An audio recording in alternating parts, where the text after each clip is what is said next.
avec Jean-François Gouriot, qui est directeur du village vacances Les Portes du Roussillon au Barcarès dans les Pyrénées-Orientales. Bonjour à vous. Bonjour à vous. Bonjour Jean-François Gouriot, un grand merci déjà d'avoir accepté notre invitation ce matin sur Sud Radio, car j'imagine que la situation n'est pas facile à gérer en ce moment, que les nuits sont sûrement assez courtes. Vous avez donc détecté un certain nombre de variants, de cas de variants Delta donc, au sein de votre village vacances. Comment vous en êtes aperçu déjà ?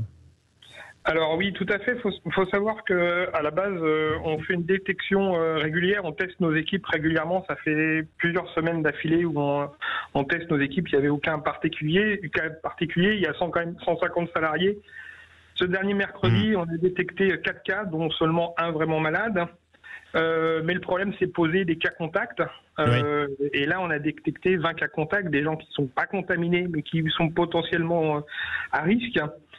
Donc, on était dans une situation particulière, surtout quand on la rapporte au taux d'incidence dans les Pyrénées-Orientales. Juste pour rappel, il faut quand même savoir que sur les 2 dernières années, on a retravaillé 6 mois. Donc, il fallait se poser une question, il fallait savoir ce qu'on faisait. On avait des belles perspectives sur le mois d'août, septembre. Donc, en concertation avec les équipes, on a décidé de taper fort et tout de suite. Et vous avez du coup créé une bulle sanitaire. En gros, l'idée, c'est que vous avez d'une certaine façon mis à l'isolement ceux qui étaient positifs au Covid, qui étaient cas contact. Et pour ceux qui ont pu faire le test, vos vacanciers qui ont pu faire le test et qui étaient négatifs, ils ont pu sortir. Comment ça se passe en ce moment dans cette bulle sanitaire qui a commencé donc dimanche dernier, si je ne me trompe pas, et qui va durer jusqu'à samedi là? Alors, ça a duré mercredi dernier.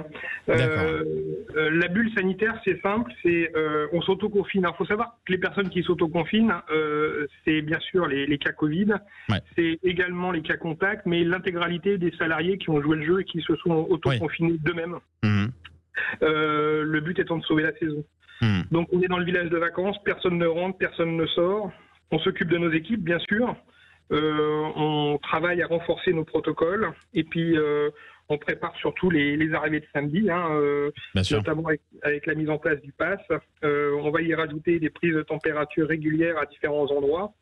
Et puis en collaboration avec l'ARS, on aura une zone de test à l'entrée du village pour éventuellement les derniers clients qui ne seraient pas à jour sur leur pass sanitaire.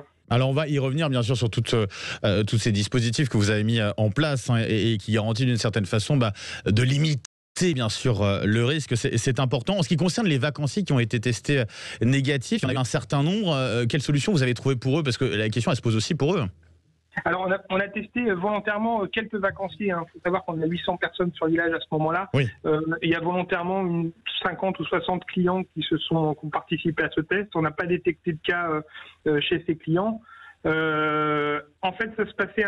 On a mis ça en place à partir du vendredi. Donc en fait, une grande partie, on va dire 80% des clients partaient le samedi. Donc c'était pas un problème. Mais il fallait rentrer en contact avec l'intégralité des clients qui arrivaient le samedi matin.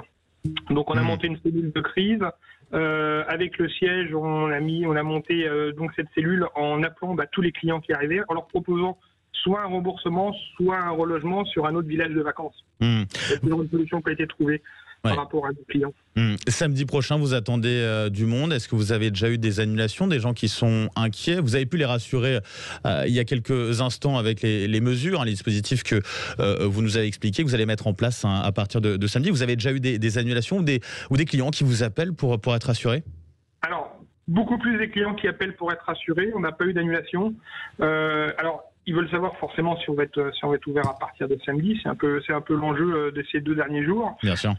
Et à partir de là, non, aucune annulation, pas de problème à ce niveau-là. Il faut les rassurer, puis ils voulaient aussi te rassurer par rapport à nos protocoles, savoir ce qui avait été mis en place. Voilà. Faut bien être clair. J'entends des fois dans la radio des clusters. Nous, c'est pas un cluster. On a réellement anticipé justement pour éviter le cluster de se retrouver dans que ça se développe. Bravo. C'est ça effectivement. En tout cas, on souhaite bien entendu que la suite de la saison se passe plus sereinement pour vous et on le voit avec toutes les mesures que vous avez mises en place justement. On espère que ça puisse tenir en tout cas pour la suite. Merci à vous Jean-François Gouriot d'avoir été avec nous ce matin sur Sud Radio. Bon courage pour la suite. Oui, on rappelle que vous êtes directeur du village vacances Les Portes du Roussillon au Barcarès dans les Pyrénées-Orientales. Merci beaucoup. Allez.